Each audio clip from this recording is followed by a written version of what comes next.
સિન્થેસિસમાં આગળ વધીશું. લાસ્ટ લેક્ચર્સમાં આપણે પેરેગ્રાફ જોયા હતા. એની અગાઉના લેક્ચરમાં થોડા સંયોજકો વિશે પણ માહિતી મેળવી હતી.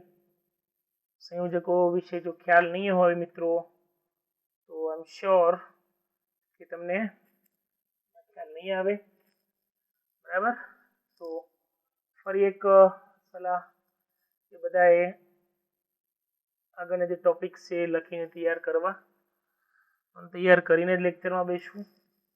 એનાથી શું તમે આ બાબતને, આ ટોપિક્સને સરળતાથી સમજી શકશો. આપણી સામે એક પેરેગ્રાફ છે. It was their good luck. એમનું નસીબ હતું, સદનસીબ હતું, સારું નસીબ હતું. They found their lost son. તેઓને ખોવાયેલો દીકરો મળી ગયો. He was sitting on the steps of the temple. તે મંદિરના પગથિયે બેઠો હતો. It was built outside the village. તે ગામની બહાર બંધાયેલું હતું. ઓકે, હવે વિચારો કે it was their good luck. એમનું નસીબ હતું. They found their lost son. તેમને ખોવાયેલો દીકરો મળી ગયો. એમનું નસીબ હતું કે ખોવાયેલો દીકરો મળી ગયો. તો પહેલા અને બીજા વાક્યની વચ્ચે અહીંયા શબ્દ પ્રયોગ થશે કે. ઓકે, કે માટે તમને ખબર છે, તમે શું મૂકો છો? શું મૂકો છો? ધેટ. તો જવાબ શું બન્યો? It was their good luck that. તેમનું સારું નસીબ હતું કે. ધેટ કે they found their lost son. તેઓને ખોવાયેલો દીકરો મળી ગયો. હવે ખોવાયેલો દીકરો, લોસ્ટ સન, ખોવાયેલો દીકરો ક્યાં બેઠો હતો? he was sitting on the steps of the temple. મંદિરના દાદરે, મંદિરના પગથિયે બેઠો હતો. હવે જુઓ, આ લોસ્ટ સન માટે અહીંયા પાછળ શું વપરાયું? he. તો ક્યાં કેવો ગ્રામર આવે છે રિલેટિવ પ્રોનાઉન્સનું? કે જ્યારે આગળના વાક્યમાં વ્યક્તિવાચક શબ્દ હોય અને એ વ્યક્તિવાચક શબ્દ માટે પાછળ હી આપેલું હોય, એટલે કે કર્તા સર્વનામ આપેલું હોય, ત્યારે એ વાક્યને જોડવા માટે સંયોજક વપરાશે હુ. અને જેવા તમે હુ મૂકો છો ત્યારે બીજા વાક્યમાંથી કર્તાવાચક શબ્દ એટલે કે કર્તા સર્વનામ ત્યાંથી નીકળી જશે. તો બીજું વાક્ય પાછળ કઈ રીતે જોડાય? અહીંયા ખાલી હુ મૂકી દેવાનું. Who was sitting on the steps of the temple. તો ત્રણ વાક્ય કઈ રીતે થયા હું તમને ફરી કહી દઉં. ઇટ વોઝ ધીયર ગુડ લક કે, એટલે કે that. they found their lost son. ચલો અહીંયા કર્તા સર્વનામ આવ્યું એટલે શું મૂકવાનું? હુ. who was sitting on the steps of the temple. જે મંદિરના પગથિયે બેઠો હતો. હવે ટેમ્પલ અને એના માટે શું વપરાયું? ઇટ. શું વપરાયું? ઇટ. તો મિત્રો, જ્યારે પણ આગળના વાક્યમાં કોઈ નિર્જીવ શબ્દ આપેલો હોય, વ્યક્તિ સિવાયનો નિર્જીવ શબ્દ, પછી એ પ્રાણી પણ હોઈ શકે, પશુ બી હોઈ શકે, કોઈ વસ્તુ પણ હોઈ શકે, સ્થાન પણ હોઈ શકે, અને એના માટે પાછળ કર્તા સર્વનામ આપેલું હોય, ત્યારે વાક્ય જોડવા માટે આપણે WH શબ્દ કયો વાપરીશું? which. કયો વાપરીશું? which. અને અહીંથી તમારે ઇટને દૂર કરી દેવાનો. સમજાય છે મિત્રો? તો તમારો જવાબ આખો આ રીતે બનશે. It was their good luck that. તેમનું સદનસીબ હતું કે they found their lost son. તેઓને ખોવાયેલો દીકરો મળી આવ્યો. who was sitting on the steps of the temple. જે મંદિરના પગથિયે બેઠો હતો. which was built outside the village. અને એ મંદિર એટલે કે which, કે જે ટેમ્પલ, ટેમ્પલ એટલે કે જે ગામના બહાર બંધાયેલું હતું. સમજાય છે મિત્રો? તો અહીંયા તમે કયા કયા શબ્દોનો ઉપયોગ કર્યો? It was their good luck. કયા કયા સંયોજક આવ્યા અહીંયા? That. It was their good luck that. they found their lost son. અહીંયા સંયોજક કયું આવ્યું મિત્રો? who. કયું સંયોજક આવ્યું? બરાબર. who was sitting on the steps of the temple, અને અહીંયા સંયોજક કયું આવ્યું? which. સમજાય છે મિત્રો? ખ્યાલ આવે છે? ખ્યાલ આવે તોય ભલે, ન આવે તોય ભલે. બરાબર. ચલો એક નવું વાક્ય જોઈએ આપણે. we lost our way. અમે રસ્તો ભૂલી ગયા. we asked the home guard to help us. અમે હોમગાર્ડ ને મદદ માટે પૂછ્યું. he was a stranger to the place. એ જગ્યાનો તે અજાણ્યો હતો. he could not help us. તે અમારી મદદ કરી શક્યો નહીં. અમે રસ્તો ભૂલી ગયા. અમે મદદ માટે હોમગાર્ડને પૂછ્યું. બરાબર. તે અજાણ્યો હતો. તે અમારી મદદ કરી શક્યો નહીં. અમે રસ્તો ભૂલી ગયા. રસ્તો ભૂલી ગયાનું પરિણામ શું આવ્યું? કે ભાઈ અમારે મદદ લેવી પડી. બરાબર. એટલે સ્વાભાવિક છે કે જો આ વાક્ય કારણ છે તો આ પરિણામ હોય. બરાબર. હવે કારણ અને પરિણામને જોડવું હોય આપણે તો પાછળનું વાક્ય પરિણામ દર્શક છે. તો પરિણામ દર્શક હોય મિત્રો તો પરિણામ દર્શક માટે આપણી પાસે સંયોજક કયો આવે? એક તો સો છે અને બીજું શું છે? therefore. ઓકે, સો અને therefore. તો બે વાક્ય જોડાયા. we lost our way, so we asked the home guard to help us. અમે રસ્તો ભૂલી ગયા તેથી હોમગાર્ડ ને મદદ માટે પૂછ્યું. he was a stranger to the place. એ માણસ અજાણ્યો હતો. હવે આપણે વિસ્તારમાં કોઈ ખોઈ ગયા હોઈએ આપણે અને આપણે મદદ માટે કોઈને પૂછીએ પણ એ પોતે અજાણ્યો હોય તો આપણે મદદ માટે પૂછ્યું પરંતુ એને ખબર જ ના હોય તો મદદ કરી શકે નહીં. કેમ મદદ ના કરી શકે? કારણ કે પોતે શું છે? અજાણ્યો છે. એટલે સ્વાભાવિક છે આ જે મદદ માટે પૂછ્યું અને એ પોતે અજાણ્યો છે તો આ બંને વિરોધાભાસ થઈ ગયો. બરાબર. તો સ્વાભાવિક છે મિત્રો અહીંયા સંયોજક કયું મૂકવું પડશે તમારે? બટ. વિરોધાભાસ છે એટલે શું આવે? But. he was a stranger to the place. પરંતુ એ જગ્યાનો અજાણ્યો હતો. અજાણ્યો હતો પરિણામ શું આવ્યું? he could not help us. એ અમારી મદદ કરી શક્યો નહીં. આજે મદદ ન કરી શક્યો એનું પરિણામ અજાણ્યો હતો એનું પરિણામ શું આવ્યું મિત્રો? અહીંયા મદદ ન કરી શક્યો. ફરી અહીંયા તમારે શું મૂકવું પડે? શું મૂકવું પડશે? so he could not help us. તે અમારી મદદ કરી શક્યો નહીં. જોઈ લો જવાબ ફરી. we lost our way. અમે રસ્તો ભૂલી ગયા. અમે રસ્તો ભૂલી ગયા. પરિણામ શું આવ્યું? એટલે પરિણામ દર્શક શબ્દ કયો વાપર્યો આપણે? સંયોજક સો. so we asked the home guard. તેથી અમે હોમગાર્ડને મદદ માટે પૂછ્યું. પણ વિરોધાભાસ શું થયો? મદદ માટે જેને પૂછ્યું એ પોતે કેવો હતો? અજાણ્યો હતો. એટલે અહીંયા તમારું સંયોજક તમે શું મૂક્યું? બટ. હવે અજાણ્યો હતો તો પાછું પરિણામ શું આવ્યું? તે અમારી મદદ કરી શક્યો નહીં. એટલે આપણે અહીંયા સંયોજક શું મૂકી દીધું? આપણે ફરી અહીંયા સો. એટલે આ જે વાક્ય છે એમાં બે પ્રકારના સંયોજક આવ્યા, સો અને બટ. સો સંયોજક બે વખત પ્રયોગમાં આવ્યો છે. ખ્યાલ આવે છે મિત્રો? સમજાય છે? we lost our way, so we asked the home guard to help us, but he was a stranger to the place, so he could not help us. Clear? ત્યાંથી આગળ વધીએ. વાંચો શાંતિથી. Let's all be true Indians. ચાલો આપણે સાચા ભારતીય બનીએ. Let us all work for her unity. ચાલો આપણે એની યુનિટી માટે, એકતા માટે કાર્ય કરીએ. In that way we can make her great. આ રીતે આપણે એને મહાન બનાવી શકીશું. We can make it prosperous too. આપણે એને સમૃદ્ધ પણ બનાવી શકીશું. ચાલો આપણે સાથે મળીને કામ કરીએ.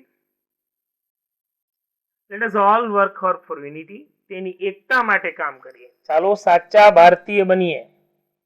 ચાલો આપણે બધા સાચા ભારતીય બનીએ અને તેની એકતા માટે કાર્ય કરીએ. એટલે આ બંને વાક્યની વચ્ચે આપણે શું મૂકવું પડે? પહેલા તો અને એટલે કે એન્ડ. શું આવી જાય મિત્રો? એન્ડ. હવે બે માં લેટ્સ કોમન છે એટલે અહીંથી કાઢી નાખો.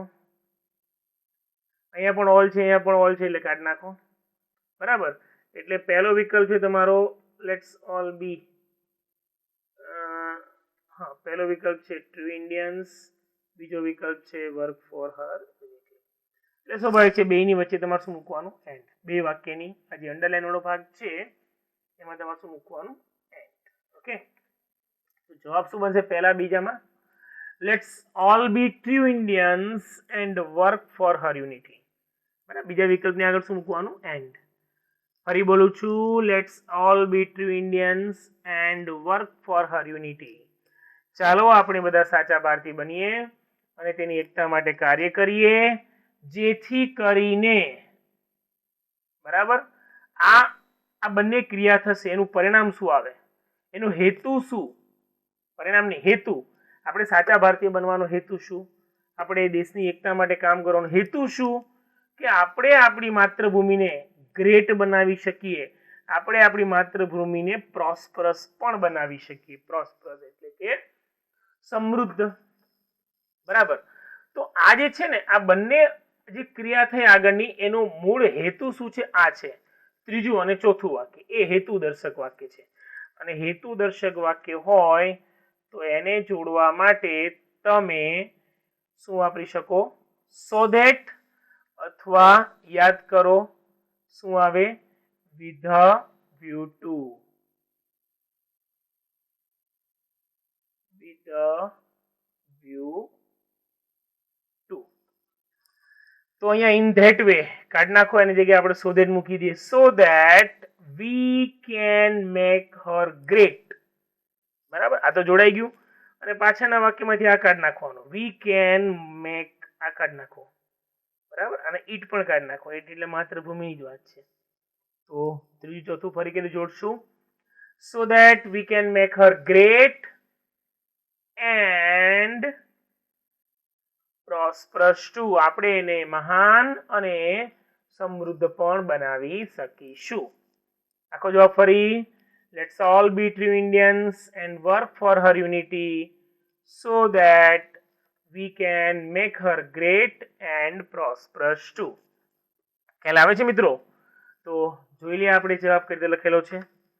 બરાબર, let's all be true Indians and work for her unity so that we can make her great and prosperous too. સમજાય છે? તો આપણે અહીંયા કયા કયા સંયોજકનો ઉપયોગ કર્યો? Let's all be true Indians એટલે અહીંયા આવ્યું એન્ડ. બરાબર, work for her unity so that. બરાબર, એ વિધ વ્યૂ ટુ પણ મૂકી શકાય. વિધ વ્યૂ ટુ મૂકો તો વિધ વ્યૂ ટુ ના નિયમ પ્રમાણે શું થઈ જાય? આઈએનજી. વિધ વ્યૂ ટુ અને પછી અહીંયા સુધી જાય making. With view to making her great and prosperous. કારણ કે વિધ વ્યૂ ટુ નો નિયમ છે કે વિધ વ્યૂ ટુ પછી આવતું ક્રિયાપદ હંમેશા શેમાં આવશે? આઈએનજી માં. શેમાં આવશે? આઈએનજી માં. તો આપણું ક્રિયાપદ છે મેક, તો મેક નું શું થઈ જાય? Making great and prosperous. અહીંયા આપણે સંયોજક કયું વાપરેલું છે? એન્ડ. કયું સંયોજક મૂક્યું આપણે અહીંયા? એન્ડ. બરાબર છે. તો આખું વાક્ય શું બન્યું મિત્રો? Let's all be true Indians and work for her unity so that we can make her great and prosperous too. સમજાય છે મિત્રો? બધું વાંચનનો કમાલ છે, સંયોજકનો કમાલ છે. જેટલું વધારે સારું રીડિંગ કરશો, તૈયાર કરશો, એટલો ફાયદો તમને. બીજું એક વાક્ય છે મિત્રો અહીંયા આપણી સામે. Honest people do not tell lies, they do not cheat others, people honor them, they love them too. શું કે છે પેરેગ્રાફ? ઓનેસ્ટ પીપલ, પ્રમાણિક લોકો, ડુ નોટ ટેલ લાઇઝ, ખોટું નથી બોલતા, જુઠ્ઠું નથી બોલતા.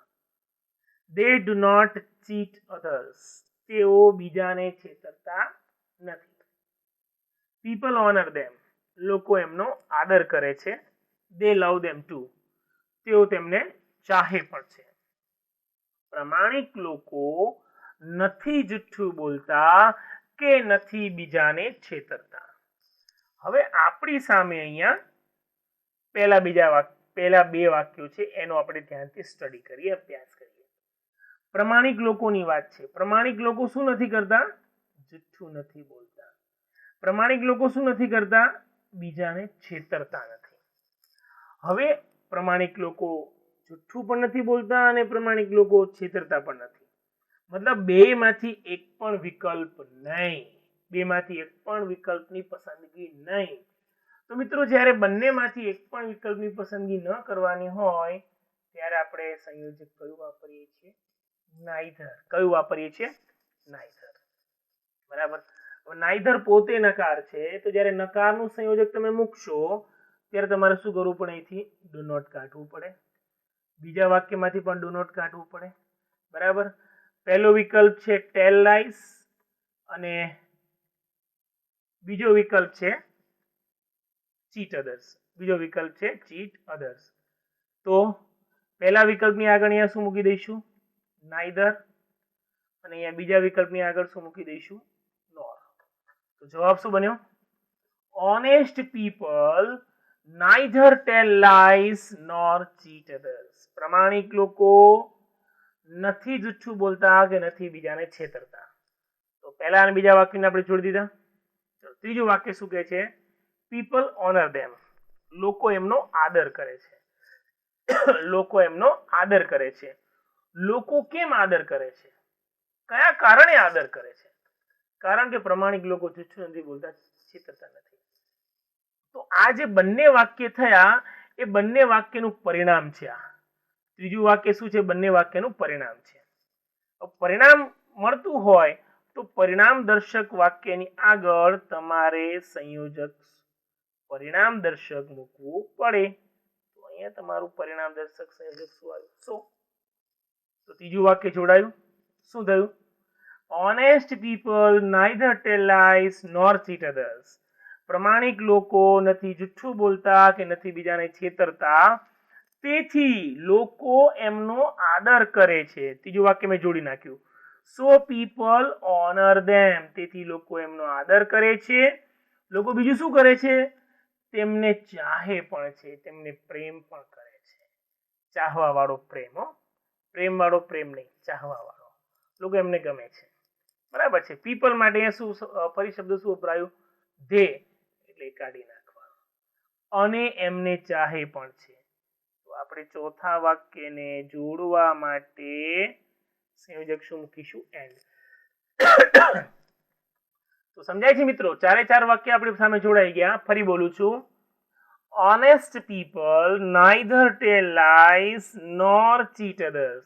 હવે જો આ ધે એટલે કોણ? Honest people.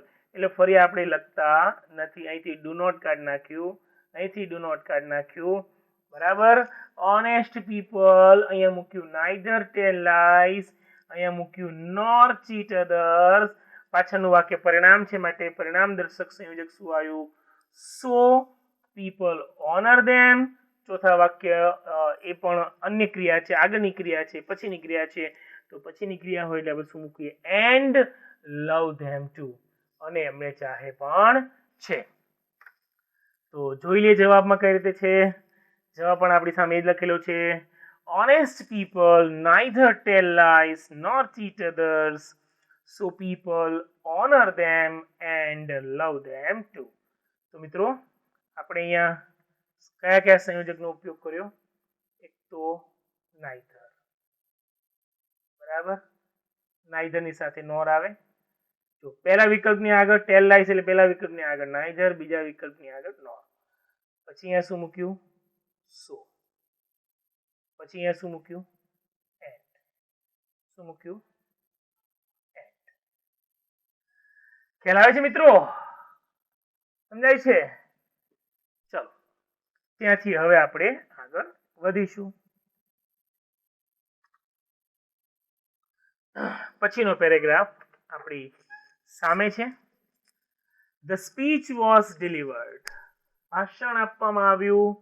It was delivered by Swami Vivekananda. તે સ્વામી વિવેકાનંદ દ્વારા આપવામાં આવ્યું. Swamiji was representative of Hindu religion from India. The speech was delivered in Chicago. તો પેરેગ્રાફ શું કહે છે મિત્રો સમજો અહીંયા. બરાબર. સ્પીચ વોઝ ડિલિવર્ડ, વક્તવ્ય ભાષણ આપવામાં આવ્યું. It was delivered by Swami Vivekananda. તે સ્વામી વિવેકાનંદ દ્વારા આપવામાં આવ્યું. સ્પીચ આપવામાં આવી કોના દ્વારા? સ્વામી વિવેકાનંદ દ્વારા. તો મિત્રો આ થઈ ગયો પાસ્ટ પાર્ટિસિપલ, ભૂત કૃદંત. બરાબર. તો ભૂત કૃદંત આપણે જોડી દઈએ પાછળ જ. ઇટ વોઝ, ઇટ વોઝ એટલે શું? Speech was. તો ઇટ એટલે શું? સ્પીચ, અને વોઝ એમને એમ છે કોમન, એટલે પહેલા તો અહીંથી આટલું કાઢી નાખો. બરાબર છે, આટલું દૂર થઈ ગયું. તો પહેલું અને બીજું વાક્ય મિત્રો કઈ રીતે જોડાય? The speech was delivered. અહીંયા ડિલિવર્ડ પણ છે જ. બરાબર. અહીંયા ડિલિવર વોઝ ડિલિવર્ડ છે જ. તો આને પણ કાઢી નાખો મિત્રો. તો વધ્યું શું? બાય સ્વામી વિવેકાનંદ. તો પહેલું વાક્ય અને બીજું વાક્ય કઈ રીતે જોડાય? The speech was delivered by Swami Vivekananda. બરાબર. હવે સ્વામી વિવેકાનંદ કોણ હતા? સ્વામીજી વોઝ કોણ હતા? A representative of Hindu religion from India. બરાબર. તો સ્વામી વિવેકાનંદ માટે ફરી અહીંયા કરતા શું વપરાયેલો છે? સ્વામીજી. એટલે આપણે એને કાઢી નાખીશું. બરાબર. દૂર થઈ ગયું. અને યાદ કરો, હમણાં થોડી વાર પહેલા જ મેં કીધું હતું કે આગળના વાક્યમાં વ્યક્તિવાચક શબ્દો હોય, પાછળના વાક્યમાં ફરી એ જ વ્યક્તિ અથવા એના માટે કર્તા સર્વનામ વપરાય. તો મિત્રો આપણે અહીંયા સંયોજક શું મૂકીશું? બરાબર છે. તો શું બન્યું? ત્રીજું વાક્ય પણ જોડાઈ ગયું. The speech was delivered by Swami Vivekananda, who was representative of Hindu religion from India. જે ભારત વતી હિન્દુ સભાના પ્રતિનિધિ હતા. ચોથું વાક્ય શું કહે છે? The speech was delivered in Chicago. હવે ધ સ્પીચ વોઝ આગળના વાક્યમાંથી લીધેલું છે. વોઝ ડિલિવર્ડ આ પણ આગળના વાક્યમાંથી છે. હવે આ જે સ્પીચ ક્યાં આપવામાં આવી હતી? In Chicago. બસ પાછળ ખાલી સ્થાનવાચક શબ્દ આટલું ઉમેરી દઈએ. The speech was delivered એ કાઢી નાખો. બરાબર. અને ત્રીજા વાક્યની પાછળ આટલું ઉમેરી દો, ઇન શિકાગો. તો આપણો જવાબ શું બની જાય મિત્રો? The speech was delivered by Swami Vivekanand, who was a representative of Hindu religion from India in Chicago. In Chicago. તો જવાબ ચેક કરી લઈએ મિત્રો આપણે. તો જવાબ આપણો શું કહે છે? The speech was delivered by Swami Vivekanand, who was a representative of Hindu religion from India in Chicago. બરાબર છે. સંયોજક કયા કયા વપરાય? The speech was delivered એટલે આપણે અહીંયા આને ભૂતકૃદંતથી જોડેલું છે. બરાબર. અથવા એવું કહી શકાય કે આપણે એને પ્રેપોઝિશનથી જોડેલું છે એવું બી કહી શકાય. બરાબર. આપણે આને અહીંથી ડિલિવર્ડને કાઢી નાખીએ. બરાબર. The speech was delivered by Swami Vivekanand. અને અહીંયા આવ્યું તમારું who. અહીંયા શું આવ્યું? who. અને અહીંયા આવ્યું ફરી preposition in Chicago. સમજાય છે મિત્રો? તો આ રીતે તમે કોઈ પણ પેરેગ્રાફને જોડીને, મતલબ સેન્ટેન્સીસને જોડીને સળંગ એક વાક્યમાં રૂપાંતર કરી શકો. વાક્યમાં રૂપાંતર એવી રીતે કરવાનું મિત્રો કે જેનો ચોક્કસ અર્થ નીકળતો હોય. આડાઅવળા સંયોજકનો ઉપયોગ કરીને વાક્ય જોડવાના નહીં. તો અહીંયા આપણે સિન્થેસિસને પૂર્ણ કરીએ. બરાબર. આઈ હોપ કે તમે જોડે જોડે લખીને તૈયાર કરતા રહેશો. બરાબર. મળીશું next time. Till then bye bye.